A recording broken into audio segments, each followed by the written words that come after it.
والصلاة والسلام على النبي الأمين ومن تبعه بإحسان إلى يوم الدين۔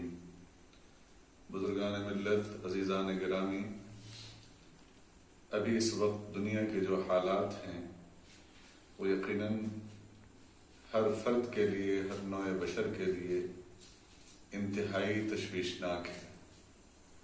آج جس طرح دنیا کے مختلف خطے میں اموات کی وجہ سے اور اس وبائی مرض کی وجہ سے تشویش اور خوف و دہشت کی لہر دوڑی ہوئی ہے، یہ یقیناً قابل تشویش ہے۔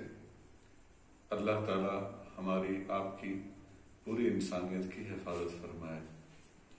میں اس موقع پر صرف 2 درخواستیں آپ حضرات سے کرنی چاہوں گا۔ ایک تو یہ ہے کہ ایسے موقع پر ہمیں کیا کرنا چاہیے۔ بہت سارے علماء نے، مشائخ نے، دانشوروں نے، ڈاکٹروں نے بہت ساری ہدایات آپ حضرات کو دی ہوں گی، عمل کرنا چاہیے۔ بالخصوص ہماری حکومت کی دی ہوئی جو ہدایت ہے ہمیں اس پر خاص طور پر عمل کرنا چاہیے۔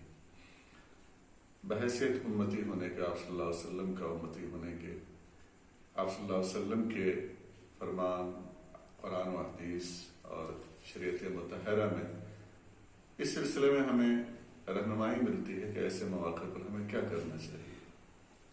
ایک روایت ہے، عن انس رضی اللہ تعالی عنہ قال قال رسول اللہ صلی اللہ علیہ وسلم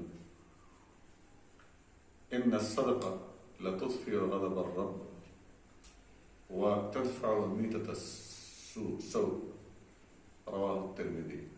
حضرت انس بن مالک رضی اللہ تعالی عنہ سے روایت ہے کہ رسول اللہ صلی اللہ علیہ وسلم نے ارشاد فرمایا کہ صدقہ اللہ تعالیٰ کے غضب کو دور کر دیتا ہے، آتش غضب کو ٹھنڈا کر دیتا ہے اور یہ بری موت سے محفوظ رکھتا ہے۔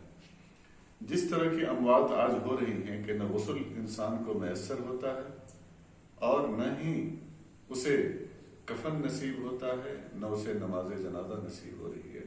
اللہ تعالیٰ ایسی موت سے ہم سب کی حفاظت فرمائے۔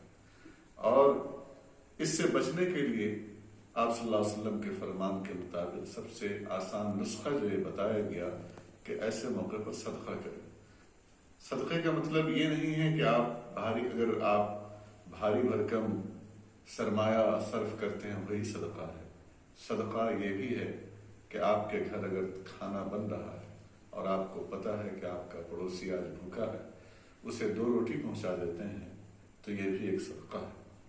آج پوری امت یہ طے کر لے کہ کم از کم ہم جو کھانا کھا رہے ہیں اس کے اندر ہم ایک ضرورت مند کو شریک کر لیں گے تو میں سمجھتا ہوں کہ ہماری روٹی بانٹنے کی اس اسلامی عادت سے انسانیت کا ایک بہت بڑا مسئلہ حل ہو جائے گا۔